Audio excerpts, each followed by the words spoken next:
you. And I bet you'll walk wrong for a week.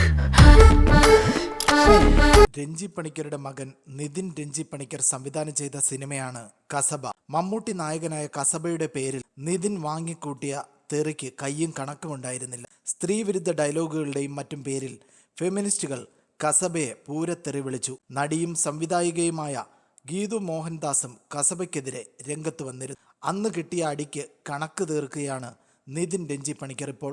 Geethu മോഹൻദാസിന്റെ പുതിയ കന്നഡ ചിത്രമാണ് യാഷ് നായകനായ toxic. ഇതിന്റെ ടീസർ കഴിഞ്ഞ ദിവസം പുറത്തു വന്നിരുന്നു. കസബയ്ക്കെതിരെ അന്ന് പറഞ്ഞു നടന്ന സ്ത്രീപക്ഷ നിലപാടുകളൊന്നും ടോക്സിക്കിൽ കാണാനില്ലല്ലോ എന്നാണ് ടീസർ കണ്ടിട്ട് ഗീതുവിനെതിരെ നിതിൻ്റെ പരിഹാസം. ടോക്സിക്കിൻ്റെ ടീസറിൽ യാഷ് സ്ത്രീകളെ എടുത്തുയർത്തി ദേഹത്ത് മദ്യമൊഴിക്കുന്നതുൾപ്പെടെയുള്ള രംഗങ്ങളുണ്ട്. മലയാളം വിട്ട് കന്നഡയിലെത്തിയപ്പോൾ സ്ത്രീവിരുദ്ധ വ്യാഖ്യാനം സൗകര്യപൂർവ്വം തിരുത്തിയല്ലേ എന്നാണ് ഗീതു മോഹൻദാസിനോട് നിതിൻ രഞ്ജിപ്പണിക്കരുടെ ചോദ്യം. കസബയിലെ ആൺമുഷ്ക് മഷിയിട്ടു നോക്കിയാൽ പോലും കാണാൻ പറ്റാത്ത രാഷ്ട്രീയ ശരികളുടെ ദൃശ്യാവിഷ്കാരമാണ് ടോക്സിക് എന്നാണ് നിതിൻ കളിയാക്കി പോസ്റ്റിട്ടത്.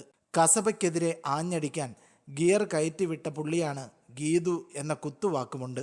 മൂത്തോൻ എന്ന ചിത്രത്തിന് ശേഷം ഗീതു സംവിധാനം ചെയ്യുന്ന സിനിമയാണ് ടോക്സിക്. യാഷിൻ്റെ 19ാമത് സിനിമ. മുതിർന്നവർക്കുള്ള ഫെയറി ടെയിൽ എന്നാണ് ചിത്രത്തിൻ്റെ ടാഗ് ലൈൻ. ഈ വാർത്ത ഇഷ്ടമായാൽ ലൈക്ക് ചെയ്യൂ, ഷെയർ ചെയ്യൂ.